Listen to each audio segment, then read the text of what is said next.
যশোরের ফতেপুর ইউনিয়নের বাউলিয়া গ্রামে সোনালী মুরগি পালন করে স্বাবলম্বী হয়েছেন আসমা বেগম।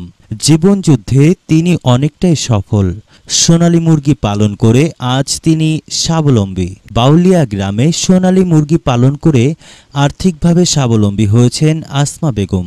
অভিজ্ঞতা আর কঠোর পরিশ্রমের ফলে যে কোনো কাজে যে কেউ স্বাবলম্বী হতে পারেন, এমন প্রমাণ করেছেন যশোরের ফতেপুর ইউনিয়নের বাউলিয়া গ্রামের আসমা বেগম। আসমা বেগম সোনালী মুরগির খামার করে স্বাবলম্বী হয়েছেন, সেই সাথে তার সংসারে এসেছে আর্থিক সচ্ছলতা। মুক্তি পেয়েছেন আর্থিক দৈন্যতা থেকে। কঠোর পরিশ্রম আর অভিজ্ঞতার ফলে যে কোনো কাজে যে কেউ স্বাবলম্বী হতে পারেন বলে প্রমাণ করেছেন আসমা বেগম।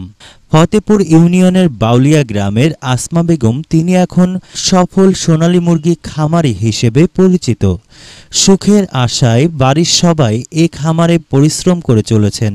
সুদিনের মুখও দেখতে শুরু করেছেন আসমা বেগম। আসমা বেগম আগামীতে তার খামারটা আরও বড় করার জন্য চেষ্টা করছেন। এছাড়া ফতেপুর ইউনিয়নের বাউলিয়া গ্রামের অনেক দরিদ্র পরিবার সোনালী মুরগি পালন করে ভাগ্যে চাকা ঘুরিয়েছেন। তাদের হয়েছে দিন বদল। আসমা বেগমের বাড়ি থেকে ব্যবসায়ীরা বাজার দরে সোনালী মুরগি নিয়ে যায় প্রতিদিন।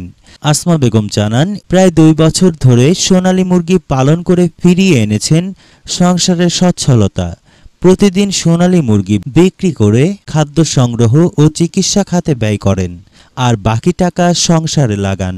আর এই সোনালী মুরগি খামার পথচারীদের মুগ্ধ করে। দেখতে আসেন পাশের শিক্ষা প্রতিষ্ঠানের ছাত্রছাত্রীরাও। তার সোনালী মুরগি চাষে অনুপ্রাণিত হয়ে এলাকার বেশ কয়েকজন সোনালী মুরগি পালন করছেন। সোনালী মুরগি পুষে যে কেউ স্বাবলম্বী হতে পারবেন। এই মুরগির ব্যবসা করে অনেক মানুষ লাভবান হয়েছে, আপনারা হতে পারেন।